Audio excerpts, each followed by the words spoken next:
kayo. Ano yan? Ay! Kulubot na kangkong! Ay! Ay, grabe siya. Ka-Ermi.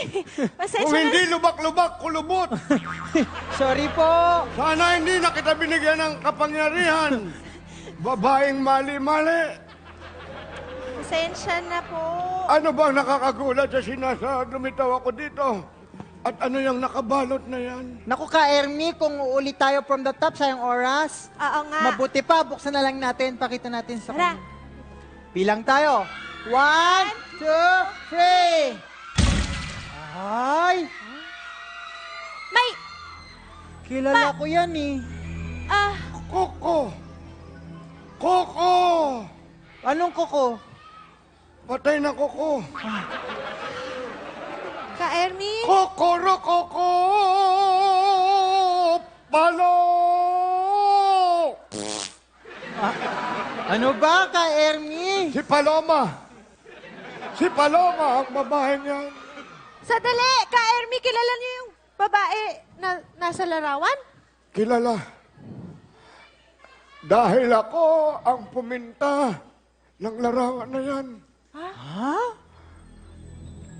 30 puting-puting tupa. Ang nakalipas ng pininta ko yan. Ang babaeng yan ay isang mga awit. At ang ingay nyo, Ka-Ermi. ang pangalan niya ay Paloma. At siya ay aking kasintahan.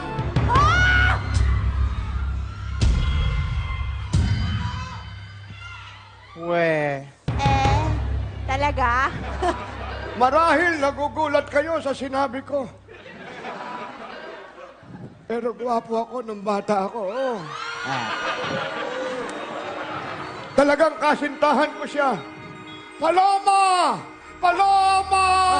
Tama na po! Paloma! Tama na po! Paloma! Tama na, dalhin niyo na po doon. Huwag niyo munang isasara! Bahala na po mga pulis. Gusto ko pa siya makita! Tara na po. Paloma!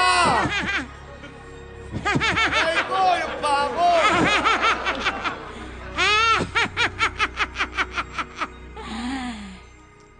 Kasintahan ka pala ni Ermi. Kung ganon, ikaw ang gagamitin ko upang mapabaksak ang magkaibigang itrimitila na yan. Humanda kayo, Adarna at Torta. Ando sa malalim sa...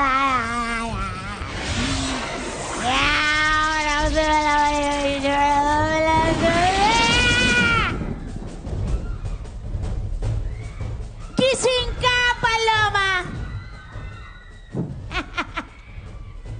Gumising ka! Sino ka? Ako ang iyong reyna. Huwag mo nga ako patawanin. Seryoso ang tanong ko. Seryoso ang sagot ko. Lumabas ka dito sa kwadro, Paloma.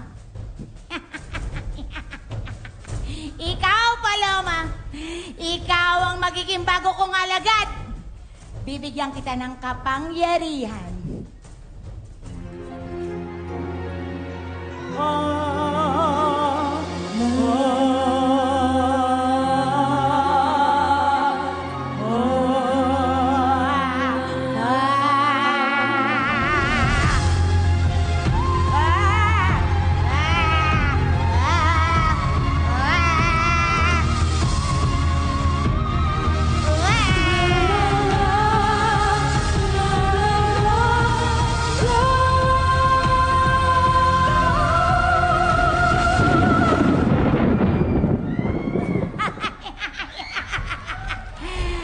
Paloma! Ang puti ng kilikili mo pala, Paloma. Nasa iyo ang sumpa ng awit. Mula ngayon lahat ay makakarinig sa iyo ay kakanta at mabibingi. Gagamitin mo ito para maghasik ng lagim sa bayang ito. Para matalo mo si Torta at si Adarna.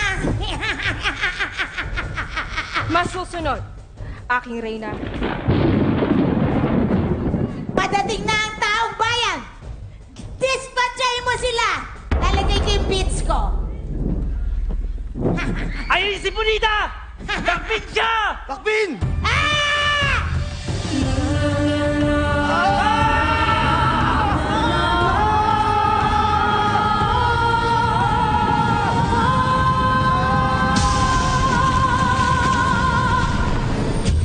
Ang taray! Kaya pala kayo eh.